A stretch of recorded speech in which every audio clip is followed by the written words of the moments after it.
یہ اللہ کی نعمت ہے. آسمان پہ ستاروں کا ہونا یہ اللہ کی نعمت ہے.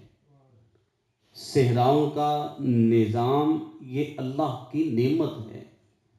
دریاؤں کا نظام یہ بھی اللہ تعالیٰ کی نعمت ہے.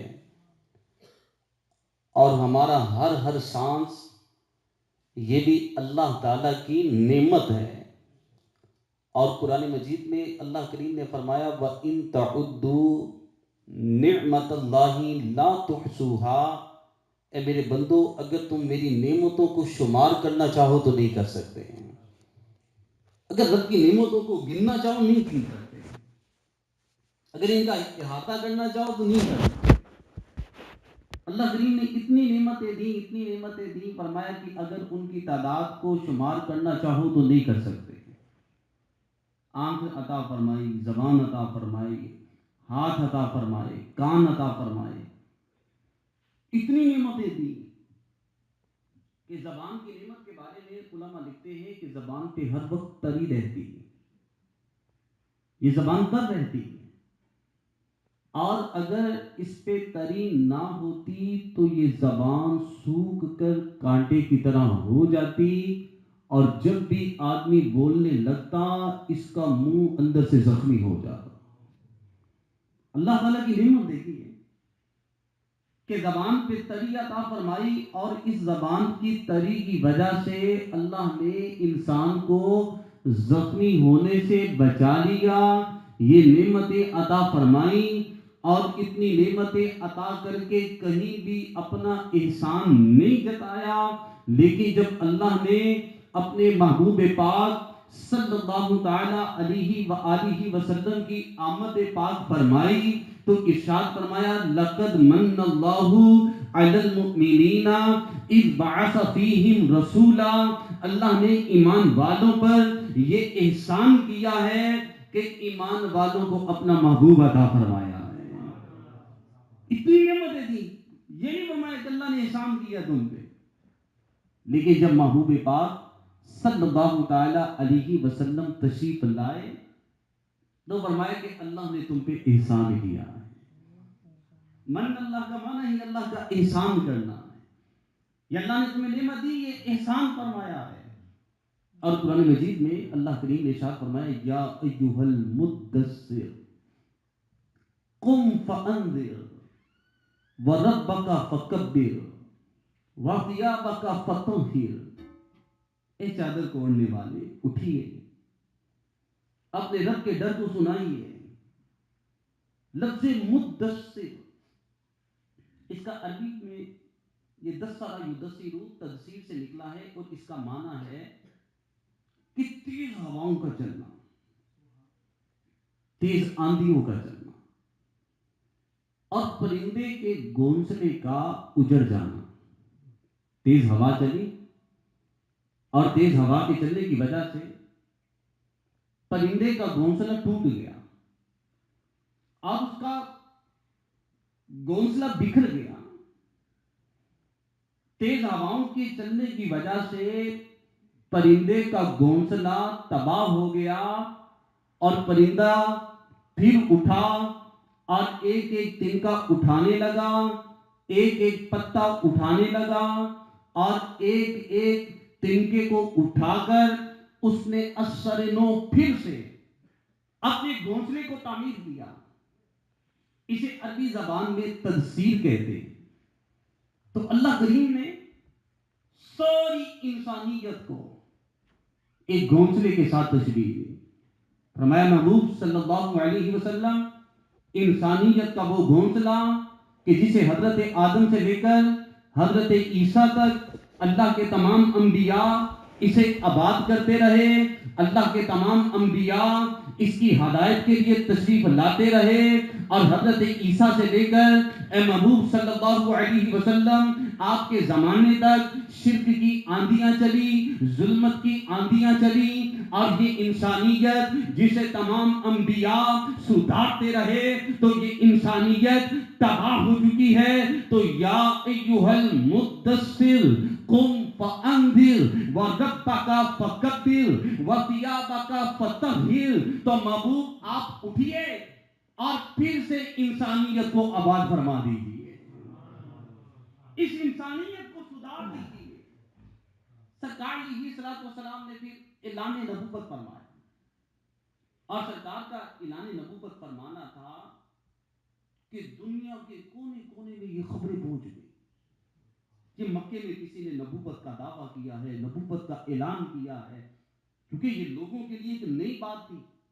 اور صحیح بخاری میں امام بخاری علیہ رحمہ نے اس حدیث کو لکھا ہے کہ سرکار علیہ الصلوۃ والسلام نے جب اعلان نبوت فرمایا تو ملک شام کا بادشاہ یہ ہرقل بادشاہ تھا، انجیل کا جاننے والا تھا، انجیل کو پڑھنے والا تھا، انجیل کا علم حاصل کرنے والا تھا، اور ابو سفیان جو ابھی مسلمان نہ ہوئے تھے، تجارتی قافلے کے ساتھ ملک شام میں پہنچتے ہیں تو ابو سفیان کو بادشاہ نے اپنے دربار میں بلایا، کہا کہ ابو سفیان ہمارے ملک شام میں یہ خبر پہنچی ہے کہ تمہارے شہر مکہ میں کسی نے نبوت کا دعویٰ کیا ہے، کسی نے نبی ہونے کا اعلان کیا ہے، تو میں تم سے اس نبی علیہ السلام کے بارے میں کچھ پوچھنا چاہتا ہوں، اگر تمہیں علم ہو تو جواب دے دینا، اور اگر علم نہ ہو تو انکار کر دینا۔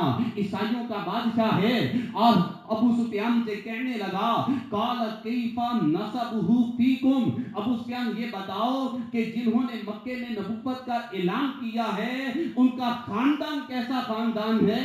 ابو سفیان کہنے لگا قلت ہوا فینا ذو نسب، اے بادشاہ اس نبی کے خاندان کے بارے میں پوچھتے ہو؟ ان کا خاندان دنیا کے تمام خاندانوں سے اعلیٰ خاندان ہے۔ وہ جو نبی تشریف لائے ہیں ان کا بڑا اعلیٰ خاندان ہے، وہ لوگ تو کعبے کے متولی ہیں، آج مکے میں آنے والے مہمانوں کی خدمت کرنے والے لوگ ہیں۔ اب بادشاہ نے دوسرا سوال کیا، کہنے لگا بادشاہ کہنے لگا قال ایزیدون ام ینقصون، اب اس کو یہ بتاؤ کہ اس نبی علیہ السلام پہ جو ایمان لانے والے ہیں ان کی تعداد دن بدن بڑھتی چلی جا رہی ہے یا کم ہوتی چلی جا رہی ہے؟ نبی علیہ السلام کا جو کلمہ پڑھنے والے ہیں ان کی کیفیت کیا ہے؟ وہ دن بدن بڑھ رہے ہیں یا کم ہو رہے ہیں؟ اب اس بیان کہنے لگا بادشاہ مکے والوں نے بڑی کوشش کی، ان ایمان والوں کو روکنے کی کوشش کی، لیکن وہ اس نبی کا جو کلمہ پڑھنے والے ہیں وہ دن بدن بڑھتے ہی چلے جا رہے ہیں، بل یزیدون، ان کی تعداد دن بدن بڑھتی چلی جا رہی ہے۔ ایک وقت وہ تھا اسلام کا کہ جب 313 تھے اور ادھر ہزاروں کا لشکر تھا، اور غزوہ بدر میں اللہ تعالیٰ نے اسلام کو غلبہ عطا فرمایا، اور پھر تعداد دن بدن بڑھنے لگی۔ حضرت سعد رضی اللہ تعالی عنہ سرکار کی بارگاہ میں حاضر ہوئے، عرض کی یا رسول اللہ صلی اللہ علیہ وسلم میرا رنگ اسود ہے، میرا رنگ کالا ہے اور کوئی مجھے رشتہ نہیں دیتا۔ سرکار علیہ الصلوۃ والسلام نے ارشاد فرمایا کہ اے سعد جاؤ جا کے عمر سے کہہ دو کہ تمہاری بیٹی سے اللہ کے نبی نے میرا رشتہ طے کر دیا ہے۔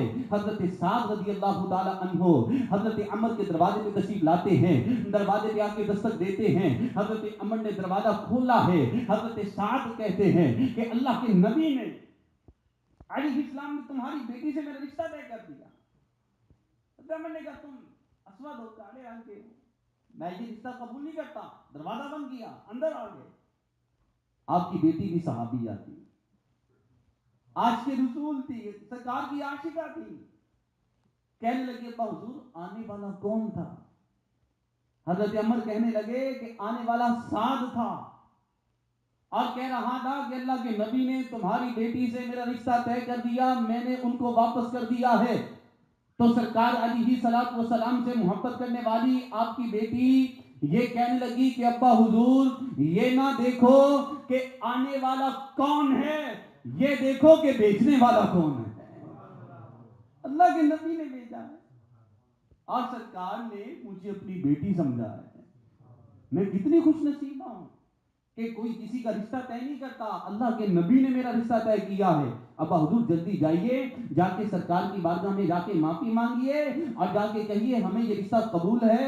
حضرت عمر رضی اللہ تعالیٰ عنہ جلدی جلدی سرکار کی بارگاہ میں حاضر ہوئے اور عرض کی یا رسول اللہ صلی اللہ علیہ وسلم مجھ سے بے ادبی ہو گئی، مجھے معاف فرما دیجئے۔ سرکار علیہ السلام نے معاف فرما دیا اور حضرت سعد کو فرما دیا کہ اے سعد جاؤ جا کے شادی کا انتظام کرو۔ حضرت سعد رضی اللہ تعالی عنہ مدینہ منورہ کے بازار میں شادی کا سامان خرید رہے ہیں اور مدینے کے بازار کے اندر حضرت بلال رضی اللہ تعالی عنہ کی پرکیف صدا گونجتی ہے اور اعلان ہوتا ہے اے غلامان مصطفیٰ جلدی سے سرکار کی بارگاہ میں آ جاؤ۔ سرکار نے اپنے غلاموں کو طلب فرما لیا ہے اور اللہ کے نبی علیہ السلام غزوے پہ تشریف لے کے جا رہے ہیں۔ حضرت سعد رضی اللہ تعالی عنہ نے شادی کا سامان چھوڑا اور سرکار کے قدموں میں حاضر ہو گئے اور فرماتے کہ یہ لشکر بڑا وسیع لشکر تھا، 30,000 کا لشکر تھا، یہ 30,000 لوگ تھے اس کے اندر۔ حضرت سعد رضی اللہ تعالیٰ عنہ پہلی صفوں میں موجود تھے۔ اس غزوے میں میرے آقا علیہ السلام نے خود شرکت فرمائی، سرکار خود تشریف لے کے گئے۔ حضرت سعد رضی اللہ تعالیٰ عنہ اپنے بازو اٹھاتے، ہوا میں تلوار بلند کرتے اور سرکار علیہ السلام ارشاد فرماتے صحابہ دیکھو میرا سعد کتنی اچھی تلوار چلا رہا ہے، کتنا اچھا لگ رہا ہے۔ حضرت ابو ذر غفاری رضی اللہ تعالیٰ عنہ اس حدیث کے راوی ہیں۔ آپ فرماتے ہیں حضرت سعد رضی اللہ تعالیٰ عنہ لڑتے لڑتے شہید ہو گئے۔ آپ کا لاشا اٹھا کے سرکار کی بارگاہ میں لایا گیا۔ میرے آقا علیہ السلام نے حضرت سعد رضی اللہ تعالی عنہ کا سر مبارک اپنی گود میں رکھ لیا اور اپنے ہاتھوں کو اٹھا لیا۔ حضرت ابو ذر غفاری رضی اللہ تعالی عنہ فرماتے ہیں صحابہ کا جمع غفیر تھا اور ہر صحابی کے دل کی یہ تمنا تھی کہ اے کاش کہ آج حضرت سعد کی جگہ پہ آج ہمارا لاشا ہوتا اور اللہ کے نبی علیہ السلام ہمارے سر کو بھی اپنی گود میں رکھ لیتے۔ پھر سرکار علیہ السلام نے اپنے رحمت والے ہاتھ اٹھائے اور سرکار نے دعا کی کہ اے میرے مولا میں سعد سے راضی ہوں، اے مولا تو بھی راضی ہو جا۔ اے اللہ میں راضی ہوں، مولا تو بھی راضی ہو جا۔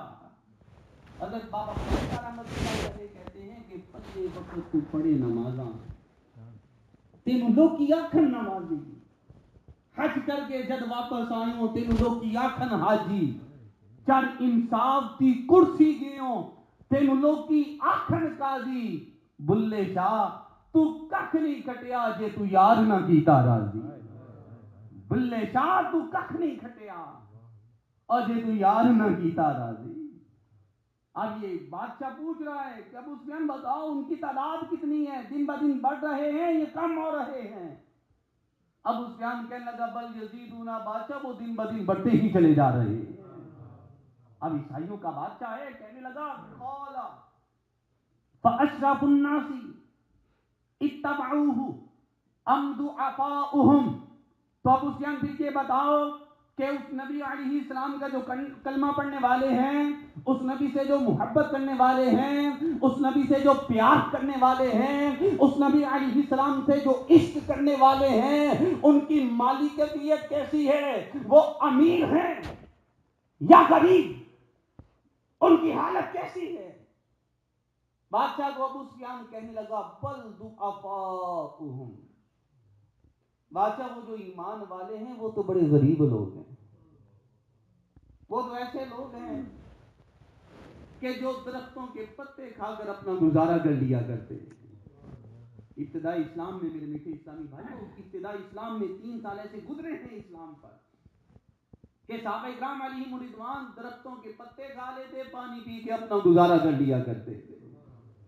آج رمضان المبارک ایسے مسلمانوں کے ابتدائی اسلام میں گزرے ہیں، صحابہ اکرام علیہم رضوان کھجور کی گٹھلی کو چوس کے روزہ رکھتے اور اسی سے ہی افطار کر لیا کرتے تھے، اور ایسے حالات گزرے ہیں کہ صحابہ اکرام علیہم رضوان کو سرکار کی بارگاہ میں ایک کھجور ملا کرتی اور ایک کھجور پر پورا دن گزارا کیا کرتے تھے۔ اور وہ بھی کبھی ملتی تھی کبھی نہیں ملتی. یہ ابتدائی اسلام کے حالات تھے. ابو سفیان کہنے لگا بادشاہ وہ تو بڑے غریب لوگ ہیں. حضرت بلال رضی اللہ تعالیٰ نے جب کلمہ پڑھا کافر کی غلامی میں تھے. امیہ اپنے غلاموں کو کہتا کہ بتوں کے باغی کو اس قدر مارو کہ اپنے باپ دادا کے دین پہ واپس پلٹ کے آ جائے. ساری رات آگ کے جسم پہ کوڑے برسائے جاتے. جب دوپہر کا وقت آتا تپتی ہوئی ریت پہ لٹا کر سینے پہ بھاری پتھر رکھ دیا جاتا. اور جب صبح آتی تو آپ کو ننگی پیٹھ مکے کی گلیوں میں گھسیٹا جایا کرتا تھا کہ عشق تیرے دے وچ کیڑی او تجلا سی اور مارا کھائی جاندا سی پر کہندا اللہ اللہ سی. مارا کھائی جاندا سی پر کہندا اللہ اللہ سی. اور اس عشق نے پھر کتنا بلند مقام عطا کیا. فتح مکہ ہوئی تو میرے آقا نے ارشاد فرمایا لوگوں بلال کہاں ہے؟ حضرت بلال حاضر ہوئے. میں بلال جب مدینہ منورہ میں اذان پڑی تھی تو کعبے کی طرف منہ کیا تھا. غزوہ بدر میں اذان پڑی تھی تو کعبے کی طرف منہ کیا تھا. غزوہ احد میں اذان پڑی تھی تو کعبے کی طرف منہ کیا تھا. غزوہ تبوک میں اذان پڑی تھی تو کعبے کی طرف منہ کیا تھا. اے بلال آج اذان کعبے کی چھت پہ چڑھ کے پڑھنی ہے. نہ کال اتے نہ حال اتے نہ کال اتے نہ حال اتے. واہ اس کا او میں تیرے صدقے اج کعبہ تھلے بلال اتے. واہ اس کا تیرے بھی انداز نرالے. کہیں پہ مارے کھلاتا ہے کہیں پہ کوڑے برسائے جا رہے ہیں کہیں پہ اسی عشق کی وجہ سے مکے کی گلیوں میں گھسیٹا جا رہا ہے کہیں اسی عشق کی وجہ سے جسم پہ کوڑے مارے جا رہے ہیں. اور واہ اس کا اور میں تیرے صدقے اج کعبہ تھلے بلال ہوتے. بادشاہ کہہ رہا ہے ابو سفیان بتاؤ حالت ان کی کیسی ہے. ابو سفیان کہہ رہے بڑے غریب ہیں وہ.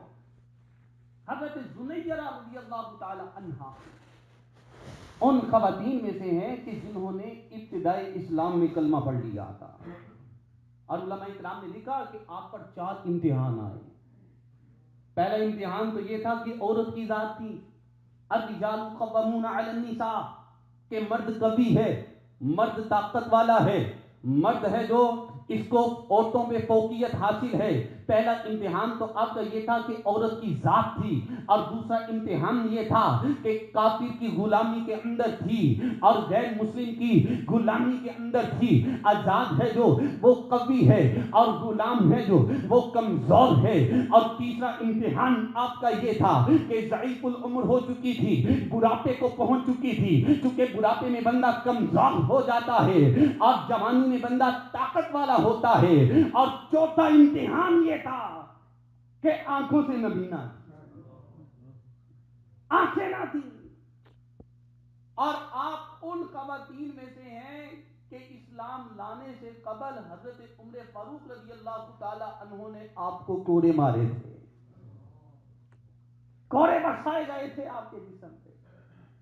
اور جب حضرت عمر فاروق رضی اللہ تعالیٰ عنہ مسلمان ہوئے مکے کی گلیوں میں اعلان فرما رہے تھے کہ آؤ عمر مسلمان ہو گیا اور جس نے کچھ بگاڑنا ہے تو عمر کا بگاڑ سکتا ہے تو بگاڑ لے.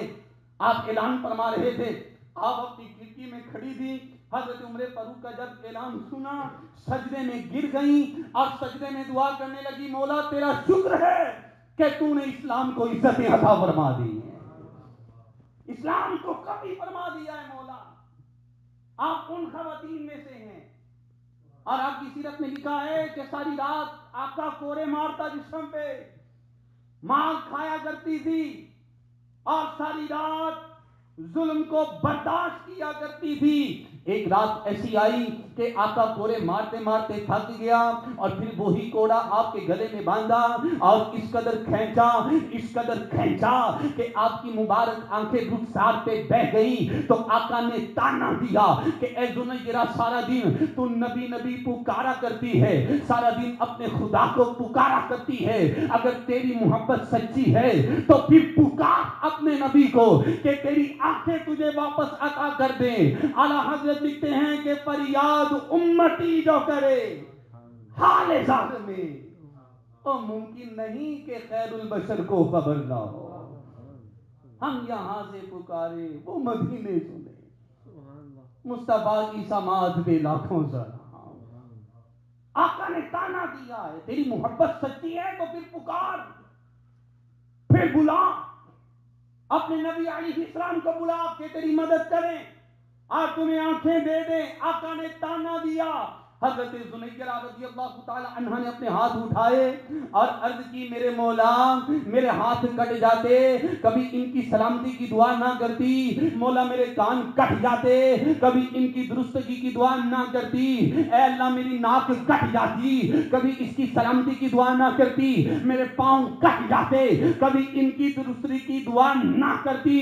لیکن اے مولا اب جو معاملہ ہے تیرے نبی کی عزت کا ہے, تیرے نبی کی ناموس کا ہے, تو مولا اپنی نبی کی عزت کے صدقے میری آنکھیں مجھے واپس عطا کر دے. آپ کا اتنا دعا کرنا تھا کہ اسی وقت اللہ تعالیٰ نے آپ کی آنکھیں عطا فرما دی. اسی وقت آپ کی آنکھیں درست ہو گئی. اور وابک گئیاں میں تیرے نام دوں, اور نہیں تے کون کمینی نو جاندا سی. میرے گل وچ پٹا تیرے نام دا, تیرے نام نو جگ سو جاندا سی. تیرا نام لے کے لنگ پار ویساں, مینو آسرا تیری شان دا سی. لگا جو بھاگ کمینی نو حیدر, اے سارا فیض محبوب سبحان دا سی. کہ یہ ابتدائی اسلام کے حالات یہ مسلمانوں پہ گزرے ہیں, یہ قربانیاں صحابہ کرام نے دی ہیں, اور پھر یہ دین آج ہمارے گھروں میں پہنچا ہے. اور بادشاہ ملک شام کے اندر ابو سفیان سے سوالات پہ سوالات کر رہا ہے, اور سرکار علیہ السلام کے بارے میں پھر سوال کرتا ہے کہ لگا قال فهل كنتم تتهمونه بالكذب. تو ابو سفیان پھر یہ بتاؤ کہ نبی علیہ السلام نے کبھی تمہارے سامنے جھوٹ بولا ہے کیا؟ ان کی زبان سے کبھی جھوٹ نکلا ہے کیا؟ کبھی ان کو کسی نے جھوٹ بولتے ہوئے دیکھا ہے؟ تو ابو سفیان کہنے لگا قلت لا, اے بادشاہ مکے کے کافر ہیں, اگرچہ اس نبی پہ ایمان نہیں لاتے لیکن پھر بھی اس نبی کو صادق اور امین کہہ کے پکارتے. ایمان نہیں لاتے لیکن امانتیں اپنی انہی کے پاس آ کے جمع کرواتے ہیں. اے بادشاہ کبھی ایسا نہیں ہوا. ان کا یہ 40 سال ہمارے سامنے رہے, ان کا بچپن ہمارے سامنے ہے, ان کی جوانی ہمارے سامنے ہے, لیکن کبھی کسی نے ان کو جھوٹ بولتے نہیں دیکھا, کبھی انہوں نے جھوٹ نہیں بولا. بادشاہ کہنے لگا قال فهل يقدر. ابو سفیان بھی نبی علیہ السلام نے کبھی کسی کو دھوکہ دیا, کسی سے دھوکے کی بات کی ہے؟ صحیح بخاری میں امام بخاری علیہ رحمہ نے اس حدیث کو لکھا. میرے آقا علیہ السلام نے ایک یہودی سے معاملہ کیا اور اس سے گھوڑا خریدا, اس کی رقم دے دی اور اس کی رقم عطا فرما دی, اور پھر سرکار علیہ السلام تشریف لے کے جا رہے تھے. وہ یہودی سرکار کی بارگاہ میں کہنے لگا کہ آپ میری رقم دے دیجیے. سرکار نے گھوڑا خریدا, فرمایا رقم لے لو, میں کل لا کے لے جاؤں گا تم سے یہ گھوڑا. کل لینے کے تو وہ مکر گیا, دھوکہ وہ دینے لگا. کہنے لگا نہیں پہلے گواہ پیش کریں, آپ گواہ لے کے آئیں میں آپ کو دے دوں گا, آپ نے مجھے اگر پیسے دیے تو پہلے گواہ پیش کریں.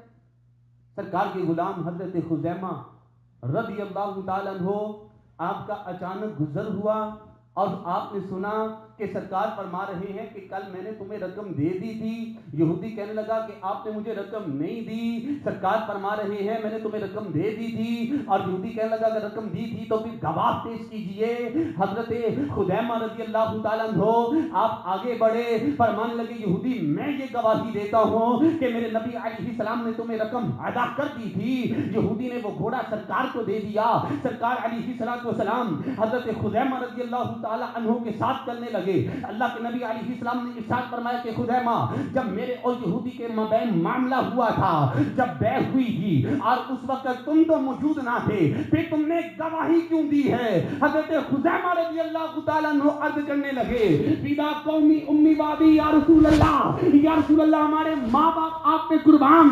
سرکار ہم کو کیا پتا تھا اللہ ایک ہے, سرکار ہمیں نہیں پتا تھا, آپ کی زبان سے سنا تو ہم ایمان لے کے آ گئے.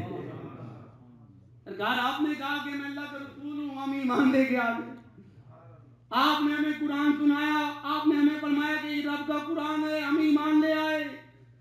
سرکار ہمیں کیا پتا تھا کہ اللہ ایک ہے, لیکن آپ کی زبان سے سنا, ہم ایمان لے آئے. اور آج جب یہی زبان کہہ رہی تھی کہ میں نے رقم ادا کر دی ہے, تو میرے عشق نے کہا یہ یہودی جھوٹا ہے اور اللہ کے نبی سچے ہیں. بادشاہ سوال کر رہا ہے کیا انہوں نے دھوکہ دیا ہے؟ ابو سفیان کہنے لگا انہوں نے کبھی کسی کو دھوکہ نہیں دیا, کبھی ایسا نہیں ہوا. بادشاہ کہنے لگا قال ماذا یأمرکم, یہ بتاؤ وہ نبی علیہ السلام تمہیں کس چیز کی دعوت دیتے ہیں, کس چیز کا حکم دیتے ہیں؟ وہ نبی علیہ السلام جنہوں نے مکے میں اعلان نبوت کیا, وہ تمہیں کس چیز کی طرف بلاتے ہیں؟ اس نبی علیہ السلام کا پیغام کیا ہے, ان کا حکم کیا ہے, آپ تمہیں کس چیز کی طرف بلاتے ہیں؟ ابو سفیان کہنے لگا اعبدوا اللہ وحدہ ولا تشرکوا بہ شیئا. اے بادشاہ وہ نبی ہمیں یہ کہتا ہے کہ ایک خدا کی عبادت کرو اور اس کے سوا کسی اور کی عبادت نہ کرو, یہ سورج کی پوجا نہ کرو, یہ درختوں کی پوجا نہ کرو, یہ بتوں کی پوجا نہ کرو, یہ آگ کی پوجا نہ کرو, صرف ایک خدا کی عبادت کا حکم دیتا ہے. اب بادشاہ کہنے لگا ابو سفیان میرے سوالات مکمل ہو گئے, کیا میرے سوالوں کے تم نے صحیح جواب دیے ہیں؟ ابو سفیان ابھی مسلمان نہ ہوئے تھے.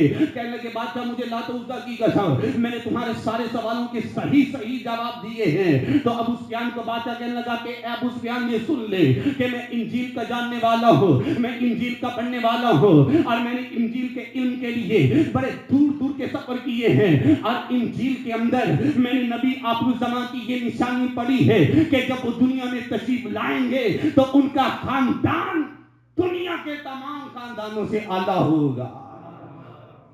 یہ تو میں نے انجیل میں پڑھا تھا کہ وہ نبی کبھی کسی کو دھوکہ نہیں دیں گے. میں نے انجیل میں پڑھا تھا وہ نبی کبھی جھوٹ نہیں بولیں گے. یہ تو میں نے انجیل میں پڑھا تھا کہ وہ نبی علیہ السلام ایک خدا کی عبادت کا حکم دیں گے. یہ تو میں نے انجیل میں پڑھا تھا کہ اس نبی کے ماننے والے, ایمان لانے والے غریب لوگ ہوں گے. یہ تو میں نے انجیل میں پڑھا تھا کہ ان کی تعداد دن بدن بڑھتی چلی جائے گی. اب یہ بادشاہ ہے, ملک شام کا بادشاہ ہے, اور سرکار کی بارگاہ میں عرض کرنے لگا ہے, اب اس قیام کو کہنے لگا ہے وَلَوْ كُنْتُ عِنْدَهُ لَغَسَلْتُ عَنْ قَدَمَيْهِ. ابو سفیان اگر زندگی نے موقع دیا, خدا کی قسم میں اس نبی کے قدموں کو جا کے چوم لوں گا. لَغَسَلْتُ عَنْ قَدَمَيْهِ, اور ساری زندگی اس نبی کے قدموں کو دھوتے گزار دوں گا. ہن آمدنی چما پیر تیرے, لب گل ویسن جڈا تو آسیں, میرے دل دی ماندری کوٹھری دے, در کھل ویسن جڈا تو آسیں, جئی رات لنگی میں اجری تے, دکھ بل ویسن جڈا تو آسیں, نشاد میں کملی بڈری دے, او پے مل ویسن جڈا تو آسیں. نشاد میں کملی بڈری دے, پے مل ویسن جڈا تو آسیں. یہ میرے آقا علیہ السلام کا عشق رسول ہے. یہ سرکار علیہ السلام نے جب اعلان نبوت فرمایا ہے, اور پھر ان راہوں کے اندر جو امتحانات آئے ہیں, جو تکلیفیں آئی ہیں, اور کس طرح آپ پر ظلم و ستم کیا گیا ہے, کبھی راستے میں کانٹے بچھا دیے جاتے, کبھی جسم اختر پہ پتھر برسائے جاتے, کبھی سرکار علیہ السلام پہ کوڑا ڈال دیا جاتا, کبھی سرکار علیہ السلام کے مبارک پیٹھ کے اوپر اوجری کو رکھ دیا جاتا, کبھی سرکار کے دروازے کے باہر کافر خون ڈال دیا کرتے تھے.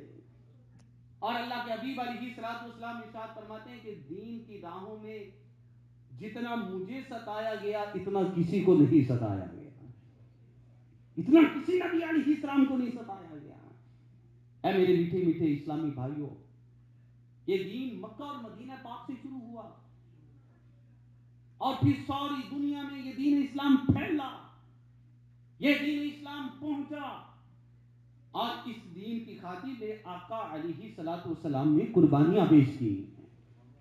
آقا علیہ السلام نے خود سفر فرمایا ہے, سرکار علیہ السلام نے غزوات میں شرکت فرمائی ہے, سرکار علیہ السلام کے صحابہ نے قربانیاں دی ہیں, اپنا گھر بار قربان کیا ہے, اپنے اس دین کو آگے پہنچانے کے لیے اپنا گھر بار چھوڑا ہے اور دین سے سچی محبت کی ہے.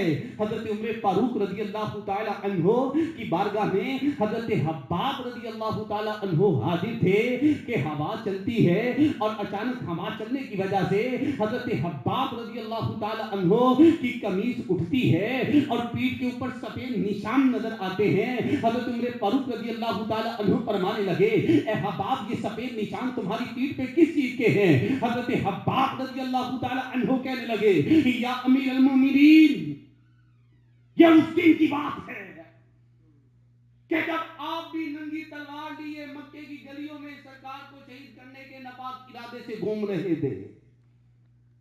یہ ان دنوں کی بات ہے کہ طوفان نے مجھے پکڑ لیا اور بھی میری آنکھوں کے سامنے کوئلے جلائے گئے.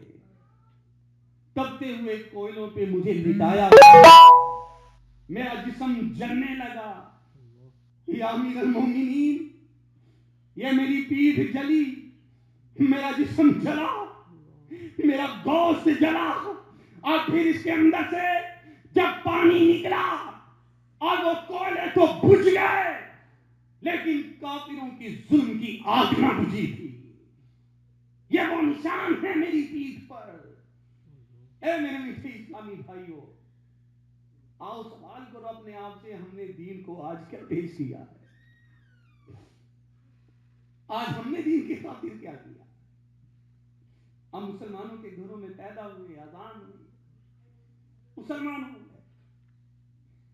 دین کی خاطر میں نے کیا کیا آج تک؟ اور آج دین کو ہر شخص کی ضرورت ہے. ہر ایک کا حق ہے کہ وہ اپنے دین کی خاطر قربانی پیش کرے, وقت پیش کرے, اپنے دین کو سیکھے, اپنے دین کو سکھانے کے لیے, پھیلانے کے لیے وہ اللہ کی راہ میں سفر کرے, مدنی قافلوں میں سفر کرے. اور آج مسجدیں کیا ہے؟ ویران مسجدیں, نمازی نہیں. مسجد تو بنا دی شبر میں ایمان کی حرارت والوں نے, اور من اپنا پرانا پاپی تھا برسوں سے نمازی بن نہ سکا. کتنی عمر گزر گئی ابھی تک نمازی نہ بن سکے, پکے نمازی نہ بن سکے. میرے میٹھے میٹھے اسلامی بھائیوں, آخر وہ دن کب آئے گا جب ہم پکے نمازی بن گے؟ وہ دن کب آئے گا کب ہم قرآن پاک کو صحیح طرح پڑھنے کا طریقہ سیکھ لیں گے؟ وہ دن کب آئے گا جب ہم بھی سنتوں کو سیکھ لیں گے؟ وہ دن کب آئے گا کہ جب ہم بھی اپنے آپ کو اللہ کے دین کے لیے پیش کریں گے؟ میرے میٹھے اسلامی بھائیوں, آئیے اپنا وقت پیش کیجیے, اپنے آپ کو پیش کیجیے اور مدنی قافلوں میں سفر کیجیے. آج لوگوں کو حاجت ہے, مسلمانوں کو حاجت ہے, لوگ انتظار میں ہیں, کوئی آئے سکھانے کے لیے, کوئی آئے بتانے کے لیے. اور جو حالات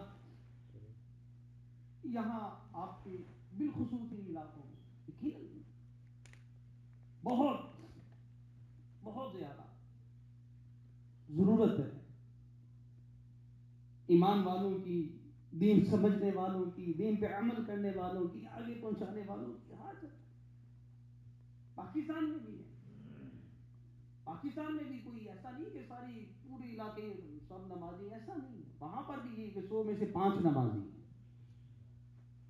اور یہاں پر آپ کہیں کہ 100 میں سے 5 نمازی ہیں تو یہاں یہ کیفیت نہیں ہے. چاہے 100 میں سے ایک بھی نمازی نہ ملے, ہزاروں میں سے کوئی جا کے ایک نمازی ملے. آج دین سے بہت دور ہو چکے ہیں. تو میرے میٹھے میٹھے اسلامی بھائیوں, کیا سب نیت کرتے ہیں کہ انشاءاللہ عز و جل اپنے دین کو سیکھنے کے لیے ہم ضرور مدنی قافلے میں سفر کریں گے انشاءاللہ. اور پھر کرنا کیا ہے؟ پیغام دینا. میری زندگی کا مقصد تیرے دین کی سرفرازی. میری زندگی کا مقصد تیرے دین کی سرفرازی. میں اسی لیے مسلمان, میں اسی لیے نمازی, میں اسی لیے مسلمان, میں اسی لیے نمازی. تو دین سے محبت کیجیے, اپنے دین گھر میں نافذ کیجیے, گھروں میں مدنی چینل کو عام کیجیے, مدنی چینل کو دیکھیے. اور جو نمازوں سے دور ہیں, مسجدوں سے دور ہیں, قرآن پاک سے دور ہیں, ہم ان کو قریب کریں. ہر اسلامی بھائی اپنے طور پہ جو بھی کرنا ہے وہ کرے, خود پہلے سیکھے پھر سکھائے. تو آپ جہاں کہیں سے بھی تشریف لائے ہیں, آپ کے قریب ہی اپنا دعوت اسلامی کا ہفتہ وار اجتماع ہوگا. تو کیا سب نیت کرتے ہیں کہ انشاءاللہ اب ہم پابندی کے ساتھ ہفتہ وار سنت و برے اجتماع میں شرکت کیا کریں گے انشاءاللہ. جیسے اسلام بھائی ماشاءاللہ آپ دور و نزدیک سے تشریف لائے ہیں, آپ جیسے ہمارے یہ یونیورسٹی سے بھی اسلام بھی کافی تشریف لائے ہوئے ہیں, وہاں پر بھی الحمدللہ ہر جمعرات کو سنت و برے اجتماع ہوتا ہے. تو آپ اس کے لیے علاقائی دورہ کریں, گھر گھر میں جائیں, جا کے بلا کے لائیں, لوگوں مسلمانوں کو بیدار کریں, ان کو لے کے آئیں. جو یہاں والے ہیں سیکرامنٹو والے, فیضان مدینہ میں شرکت کیجیے اور اپنی شرکت کو اب یقینی بنائیے. دوسروں کو بھی دعوت دیجیے اور خود بھی تشریف لائیں. اللہ کرم ایسا کرے تجھ پہ جہاں میں, اے دعوت اسلامی تیری دھوم مچی ہو. آمین بجاہ النبی الامین صلی اللہ تعالی علیہ وآلہ وسلم.